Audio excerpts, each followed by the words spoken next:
तो जैसा कि आप स्क्रीन पे अभी देख पा रहे हैं, हम बात कर रहे हैं दिसंबर के महीने के बारे में। कन्या लगन वालों का दिसंबर का महीना किस प्रकार से बीतने वाला है, कौन-कौन से चेंजेस आपको इस मंथ में देखने को मिल सकते हैं, कौन-कौन से बड़े इवेंट आपकी लाइफ में इस मंथ में आ सकते हैं। तो जो चार्ट आप अभी स्क्रीन पे देख पा रहे हैं, ये दिसंबर के गोचर के अनुसार ही बना हुआ है। फिर भी दिसंबर के दौरान, मंथ के दौरान ये गोचर में कुछ बदलाव आ सकते हैं। तो ये कुछ हद तक चार्ट में चेंजेस देखने को मिल सकते हैं। सबसे पहले हम आगे बढ़ने से पहले देखेंगे गोचर को, उसके बाद कुंडली के अनुसार आगे बढ़ेंगे। गोचर में अगर हम बात करें सूर्य की, तो सूर्य 16 दिसंबर तक वृश्चिक राशि में रहेंगे। इसके बाद ये धनु राशि में चले जाएंगे। बुध धनु में गोचर करेंगे, 28 दिसंबर से वक्री हो जाएंगे। शुक्र तुला में गोचर करेंगे, 25 दिसंबर से वृश्चिक में प्रवेश कर जाएंगे। मंगल का गोचर वृश्चिक राशि में होगा। गुरु मेष राशि में वक्री होकर गोचर कर रहे हैं। शनि कुंभ में गोचर कर रहे हैं। चंद्रमा 1 दिसंबर को कर्क राशि में गोचर करते हुए दिखाई देंगे। राहु और केतु ने अपनी अपनी राशियां बदली हैं हाल ही में। तो राहु मीन में और केतु कन्या राशि में गोचर कर रहे हैं। तो ये गोचरीय स्थितियां हैं। इसके बाद अब हम देखने वाले हैं इस गोचर का जो प्रभाव है वो आपको क्या देखने को मिल सकता है। देखिए, सबसे पहले तो हम लग्नेश से स्टार्ट करते हैं हर बार। और आपके लग्नेश बुध हैं। लग्नेश बुध आपके 10th लॉर्ड भी हैं। और इनका गोचर हो रहा है आपके 4th हाउस में, धनु राशि में, जहां ये 28 दिसंबर से फिर वक्री स्थिति में आ जाएंगे। तो ये जो गोचर है इनका, ये मुख्य रूप से आपको आपके पारिवारिक जीवन को प्रभावित करेगा, आपके करियर को भी प्रभावित करेगा, क्योंकि 10th हाउस पर इनकी पूर्ण रूप से दृष्टि आ रही है और इनका खुद का घर है 10th हाउस में। इस वजह से पारिवारिक जीवन और आपका जो करियर है उस पर मुख्य रूप से फोकस इस मंथ में आपको रखना चाहिए। अब करियर में कुछ नई संभावनाएं सामने आ सकती हैं, या फिर आप बुद्ध से रिलेटेड किसी भी क्षेत्र में काम कर रहे हैं तो वहां पे एक बेटर स्थिति को देख सकते हो अन्य किसी क्षेत्र की तुलना में। बुध का एस्पेक्ट जो कि 10th हाउस पर है, इस वजह से करियर में प्रमोशन वगैरह, करियर में कम्युनिकेशन का रोल, करियर में आगे बढ़ने की इच्छा चाहत, या कोई नई आप प्लानिंग कर रहे हो तो बहुत ज्यादा सफलता मिल सकती है। बुध का यहाँ आना ये दिखाता है कि जातक अपने पारिवारिक मैटर में पूरी तरीके से इन्वॉल्व होगा। जातक ज्यादा से ज्यादा इंटरेस्ट अपने पारिवारिक मामलों में लेगा। और ऐसी कंडीशन में आपका पारिवारिक जो सहयोग है, परिवार के सदस्यों का जो सपोर्ट है आपको, वो भी रहेगा। तो बुध का यहाँ आना एक बहुत ही अच्छी स्थिति हम मानते हैं। और धनु राशि में बुध है तो परिवारजनों के साथ भी कम्युनिकेशन अच्छा है, साथ साथ में करियर पर भी उतना ही ज्यादा ध्यान, लेकिन करियर ज्यादा अच्छा होने के चांसेस हैं इस केस में आपके। फिर आपके लग्नेश बनते बुध, लग्नेश बनने की वजह से जातक अपनी डोमेस्टिक लाइफ पे ज्यादा फोकस करता है, उसके लिए डोमेस्टिक लाइफ ज्यादा इंपॉर्टेंट हो जाती है। तो यहाँ दोनों में एक अच्छा बैलेंस बना के आप लोग चल सकते हो। फिर यहाँ हम आगे बढ़ते हैं, शुक्र के बारे में बात करते हैं। शुक्र आपकी कुंडली में 9वें घर के और दूसरे घर के स्वामी बनते हैं। शुक्र का गोचर दूसरे घर में तुला राशि में ही होगा। शव राशि के शुक्र रहेंगे, कुछ हद तक धन संपत्ति के मामलों में एक बहुत बेटर स्थिति देखने को मिलेगी।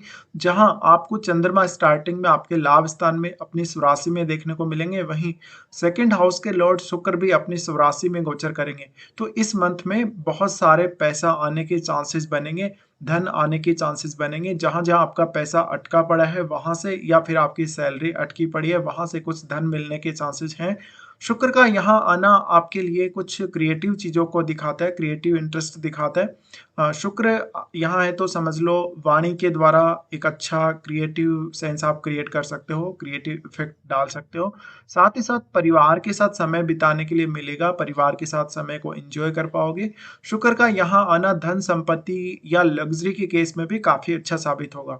फिर शुक्र आपके 9th लॉर्ड है। 9th लॉर्ड होने की वजह से कुछ हद तक ये चांसेस हैं कि कहीं आप अगर जाना चाहते हो, ट्रेवल करना चाहते हो, घूमना फिरना चाहते हो, तो फैमिली के साथ एंजॉय करते हुए जा सकते हो। इसके बाद हम लेते हैं मंगल को। मंगल जो कि अपने स्वराशि में ही गोचर कर रहे हैं, वृश्चिक राशि में, और मंगल आपकी कुंडली में अष्टमेश भी है। इस केस में देखिए, मंगल सूर्य के साथ भी रहने वाले हैं और यहाँ एक बहुत ही आक्रामक स्थिति देखने को मिलेगी। तो आपके सूर्य और मंगल यहाँ पर तीसरे भाव में एक साथ हैं, इस वजह से इस मंथ में आप थोड़े ज्यादा आक्रामक रह सकते हैं, आप ज्यादा जोखिम ले सकते हैं, आप ज्यादा काम कर सकते हैं, हार्डवर्क ज्यादा कर सकते हैं। साथ ही साथ अपने हार्डवर्क, अपनी मेहनत का उपयोग ज्यादा से ज्यादा कर सकते हैं। यहाँ मंगल का होना ये दिखाता है कि जातक जो भी परेशानियां आएंगी, समस्याएं आएंगी, उनको बहुत बेहतर तरीके से हैंडल करेगा।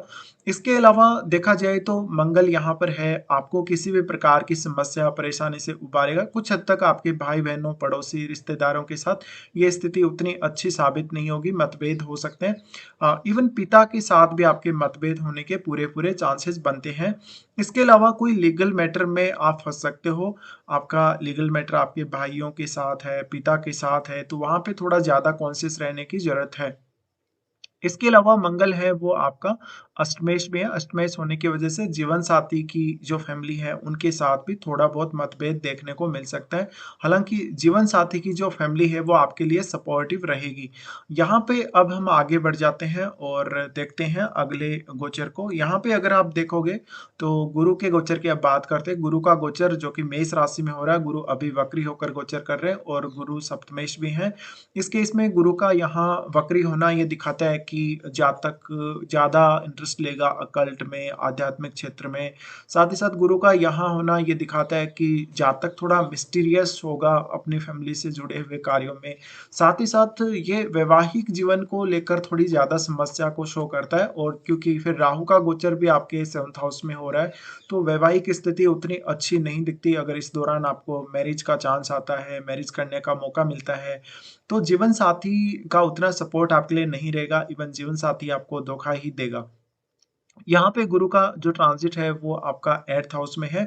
कुछ हद तक आप ये उम्मीद कर सकते हो कि आपको बिना मेहनत के, बिना हार्डवर्क के कुछ पैसा, धन, ये सब मिल सकता है। साथ ही साथ आध्यात्मिक क्षेत्र में अगर उन्नति चाहते हो, आध्यात्मिक क्षेत्र में आगे बढ़ना चाहते हो, तो ये एक बेटर स्थिति बनती है। अगर आप अकल्ट के फील्ड में, रिसर्च के फील्ड में काम कर रहे हो, तो ये एक अच्छी स्थिति है। अगर आप उच्च अध्ययन के लिए सोच रहे हो, कहीं जाने का सोच रहे हो, किसी दूसरी कंट्री में, किसी दूसरे राज्य में, तो वहां पर एक बेटर स्थिति आपको देखने को मिल सकती है। तो गुरु का ट्रांजिट यहाँ हम काफी अच्छा मानेंगे कुछ हद तक, बट ये आपको रिलेशनशिप में प्रॉब्लम्स करेगा। इसके अलावा जो गुरु है वो 7th लॉर्ड है, तो ये महीने में कुछ पार्टनरशिप के अच्छे चांसेस मिल सकते हैं, बट पार्टनरशिप को अवॉइड कीजिएगा, क्योंकि 7th लॉर्ड यहाँ 8th हाउस में ट्रांजिट कर रहे हैं, तो पार्टनरशिप चलने के वैसे भी चांसेस नहीं है। और फिर राहु का ट्रांजिट जो कि 7th हाउस में है, इस वजह से पार्टनरशिप को आपको अवॉइड ही करना बेहतर रहेगा। फिर गुरु का जो एस्पेक्ट है वो 12वें भाव पे होने की वजह से इस मंथ में कुछ इंट्यूशन पावर आपकी बढ़ सकती है, कुछ ऐसी एनर्जी आप महसूस कर सकते हैं अपने अंदर जो आपको काफी कुछ आगे फ्यूचर की होने वाली घटनाओं के बारे में अंदाजा बताएगी, और कुछ ऐसा आप फील कर पाएंगे आने वाली घटनाओं के लिए, जहाँ पे आप उन घटनाओं का पहले ही अंदाजा लगा सकते हो। फिर गुरु का एस्पेक्ट है आपके 2nd हाउस पे। 2nd हाउस पे जो एस्पेक्ट है, इसकी वजह से वाणी पर प्रभाव रहेगा, आपको कुछ ना कुछ नया सीखने को मिलेगा, तो आप अपने ज्ञान का प्रचार प्रसार कर सकते हो। इसके अलावा आप कोई प्रिडिक्शन अगर करते हो तो वो बहुत ही अच्छी जा सकती है। फिर गुरु का अपने ही खुद के घर पे यहाँ पे एस्पेक्ट रहेगा, अब इस वजह से क्योंकि बुध का भी यहाँ ट्रांजिट है, तो एक बेटर स्थिति यहाँ देखने को मिलेगी, बट घर परिवार के लिए आप कुछ खर्चा जरूर कर सकते हो इस मंथ में। उसके बाद हम आगे बढ़ते हैं, देखते हैं शनि के ट्रांजिट को। शनि का ट्रांजिट अगर आप लोग देखेंगे तो शनि पंचम और छठे घर के स्वामी होकर छठे घर में ट्रांजिट कर रहे हैं, और शनि अभी ऐसी स्थिति में है जहां पे वो अभी मार्गी हुए हैं कुछ ही समय से, तो ये एक हार्डवर्क का समय है फिलहाल आपके लिए। ऑफिस के काम को ज्यादा से ज्यादा आप समय देंगे। कुछ हद तक आप लोगों को शनि के प्रभाव से, नकारात्मक स्थितियों से बचने के लिए मजदूर वर्ग की सेवा करनी चाहिए, या जो बहुत ही समाज का निचला वर्ग है, निम्न वर्ग है, उसके लिए कुछ करना चाहिए, या कुछ आप दान दक्षिणा कर सकते हो। साथ ही साथ शनि का एस्पेक्ट आपके 8th हाउस पर भी है। 8th हाउस पे होने की वजह से यहाँ पैतृक संपत्ति का कोई अगर मामला है तो वहाँ पे एक अच्छा रिलीफ दिखता है। शनि यहाँ पर आपको कुछ हद तक, अगर लीगल केस में आप फंसे हो तो एक अच्छा रिलीफ ही देने वाले हैं। फिर शनि देख रहे हैं 12वें भाव को। 12वें भाव को शनि द्वारा देखा जाना ये उतना अच्छा नहीं है, रिलेशनशिप वाइज उतनी अच्छी स्थिति नहीं है। फिर गुरु का एस्पेक्ट भी जा रहा है 12वें भाव पे, तो इस वजह से जीवन साथी के साथ या मैरिड लाइफ की काफी ज्यादा डिस्टर्ब होने के चांसेस इस मंथ में बनेंगे। शनि का एस्पेक्ट जो कि 12वें भाव पे है, यहाँ पर कुछ हद तक आपको ऐसी समस्याएँ आ सकती हैं जहाँ पे आप एक भौतिक जीवन की तरफ देख रहे हैं या फिर आप बहुत ज़्यादा अध्यात्म की तरफ मुड़ रहे हैं। आप कौन-सा डिसाइड करेंगे उनमें से, ये बहुत बड़ी परेशानी आप लोगों को आ सकती है। फिर यहाँ पर शनि देख रहे हैं आपके तीसरे भाव को। तीसरे भाव पर जब शनि का एस्पेक्ट है तो इस समय थोड़ा ज़्यादा हार्ड वर्क करने का समय है, मेहनत करने का समय है। हालाँकि इस मंथ में आपको सूर्य और मंगल बहुत बेहतरीन तरीके से सपोर्ट कर रहे हैं आपके तीसरे हाउस में गोचर करते हुए। और उसके बाद हम आगे बढ़ते हैं यहाँ पे शुक्र की जैसे हमने बात की और बुध के बारे में भी बात हो चुकी है। अब चंद्रमा और सूर्य के बारे में बात करना बाकी है। तो चंद्रमा के गोचर को अगर आप लोग देखेंगे, चंद्रमा आपके लाभ स्थान में ट्रांजिट कर रहे हैं और इस मंथ के स्टार्टिंग में ये आपके लाभ स्थान में ही आपको ट्रांजिट करते हुए दिखेंगे। तो आप ये बोल सकते हैं कि इस मंथ के स्टार्टिंग में एक तो संतान प्राप्ति के बहुत अच्छे मौके मिल सकते हैं आपको। इसके अलावा कुछ हद तक आपको कहीं से धन लाभ या प्रॉपर्टी वगैरह में लाभ मिल सकता है, जो कि काफ़ी सडन होगा। साथ ही साथ इस मंथ के स्टार्टिंग में आपको शेयर बाज़ार से लाभ मिल सकता है, अगर आप स्पेकुलेशन में इंटरेस्ट रखते हैं तो। उसके बाद चंद्रमा जाएँगे 12वें भाव में। 12वें भाव में चंद्रमा का जाना कुछ हद तक आपके रिलेशनशिप वाइज़ अच्छा नहीं है, धन के लिए अच्छी स्थिति नहीं है। साथ ही आपको रूटीन में काफ़ी परेशानी का सामना करना पड़ सकता है। आपका रूटीन अच्छा नहीं रहेगा, रूटीन को लेके दिक्कतें रहेंगी। साथ ही साथ मानसिक रूप से भी काफ़ी डिप्रेशन, एंग्ज़ायटी इन सब का सामना करना पड़ सकता है। फिर यहाँ पर चंद्रमा बढ़ेंगे आगे और वो कन्या राशि में जाएँगे। कन्या राशि में इनका ट्रांज़िट लगभग 5-6 तारीख के आस-पास होगा। यहाँ पर भी आपको काफ़ी कन्फ्यूज़न की स्थिति बनेगी। आपको अपने पैसे को किस तरह से यूज़ करना है, धन को किस तरीके से यूज़ करना है, इनमें काफ़ी ज़्यादा कन्फ्यूज़न आपको क्रिएट होगा। उसके बाद हम बात करते हैं सूर्य के बारे में। सूर्य जो कि आपके 12वें भाव के स्वामी है, सूर्य का गोचर इस मंथ में वृश्चिक राशि में रहेगा। वृश्चिक राशि का सूर्य है तो समझ लीजिए यहाँ पे थोड़ा ज़्यादा ईगो, ज़्यादा एनर्जी देखने को मिलेगा। तो ये आपके मोटिवेशन के लिए, साहस के लिए एक बहुत अच्छी स्थिति नज़र आती है। सूर्य का वृश्चिक राशि में ट्रांज़िट करना एक बहुत ही अच्छी स्थिति हम लोग मान सकते हैं। यहाँ 16 दिसंबर तक वृश्चिक राशि में सूर्य रहेंगे।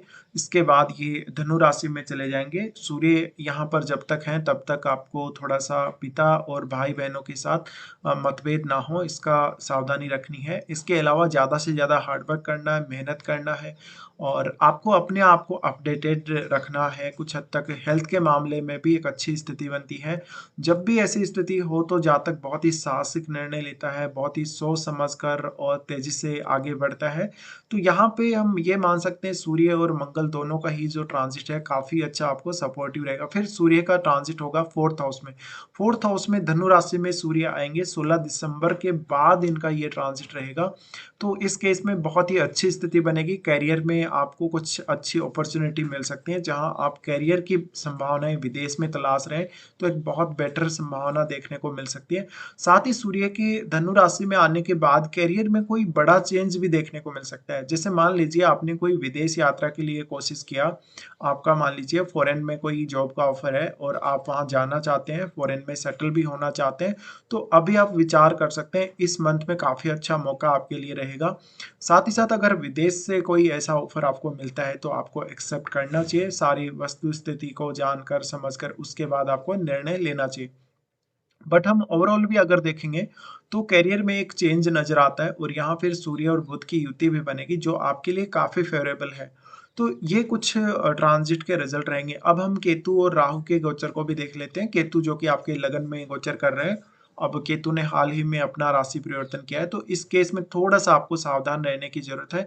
जहाँ पर हम देखें कि खुद के मामले में पर्सनल कोई डिसीज़न लेना है, पर्सनल कोई ज़मीन जायदाद से जुड़े हुए डिसीजन या ओवरऑल आपकी पूरी लाइफ के बारे में ही विशेषकर आपका रिलेशनशिप या खुद का कॉन्फिडेंस, खुद की मेहनत, खुद का हार्डवर्क, इन सब के बारे में आपको क्या करना है, क्या नहीं करना है आने वाले समय में, थोड़ा-सा यहाँ पर भ्रम का शिकार ना हो तो बेटर रहेगा। फिर केतु यहाँ है तो निश्चित ही कुछ गलत डिसीजन होने के चांसेस हैं आपके। उसके बाद राहु जो कि आपके सप्तम में गोचर कर रहे हैं, तो मैरिड लाइफ को लेकर अभी भी काफ़ी कन्फ्यूजन बना रहेगा। मैरिड लाइफ में काफ़ी डिस्प्यूट, समस्याएँ ये सब बना रहेगा। साथ ही अगर आपको पार्टनरशिप का मौका मिलता है, पार्टनरशिप करने को देख रहे हो, तो पार्टनरशिप के लिए फिलहाल आप विचार कर सकते हो, लेकिन पार्टनरशिप के लिए ये समय उतना बेटर नहीं है, तो पार्टनरशिप को अवॉइड करना ही यहाँ बेहतर रहेगा। फिर इसके बाद हम देखते हैं कौन-कौन से अच्छे और खराब दिन आप लोगों के लिए आने वाले हैं। अच्छे दिनों की अगर हम बात करें सो 1 और 2, उसके बाद 8 और 9 और 10 के बाद आपको 13 और 14 तारीख। ये कुल मिलाकर ऐसे दिन हैं जहाँ पर आपको बहुत अच्छी स्थिति देखने को मिल सकती है, जहाँ पर आप किसी काम को करने के लिए इन दिनों को चुन सकते हैं। ये दिन आपके लिए काफ़ी फ़ेवरेबल रहने वाले हैं। तो उसके बाद हम देखेंगे कुछ खराब दिनों को। खराब दिनों में देखें तो चंद्रमा का ट्रांज़िट जब कुंभ राशि में होगा 17 और 18 तारीख को, ये आपके लिए काफ़ी खराब स्थिति बनेगी, जहाँ पर आपको करियर को लेकर काफ़ी समस्याएँ रह सकती हैं, आपको अपनी डेली लाइफ़ को लेके काफ़ी दिक्कतें रह सकती हैं, किसी के साथ विवाद होना, फालतू का लड़ाई-झगड़ा होना, ये सब देखने को मिल सकता है। तो डेली लाइफ़ में काफ़ी समस्याएँ, परेशानी ये सब देखने को मिलेगा। चंद्रमा का गोचर जब मेष राशि में होगा तो 21, 22 और 23 तारीख को ये 3 दिन स्थिति उतनी अच्छी नहीं है, मानसिक रूप से काफ़ी अवसाद या परेशानी, समस्या का सामना करना पड़ सकता है। चंद्रमा का गोचर जब लियो में होगा 3, 4 और 5 तारीख को, तो ये समय आपके लिए हेल्थ के लिए उतना अच्छा नहीं है, पैसे को लेकर कोई ना कोई गलत डिसीजन हो जाएगा। 3, 4 और 5 तारीख को आपको धन को लेकर कोई बड़ा नुकसान भी देखने को मिल सकता है। आपको नींद से जुड़ी हुई समस्याएँ, अपनी डेली लाइफ से जुड़ी हुई समस्याएँ, ये सब देखने को मिल सकती हैं। तो कुल मिलाकर हम अब डिस्कशन कर चुके हैं। फिलहाल ये वीडियो देखने के लिए आपका बहुत-बहुत धन्यवाद।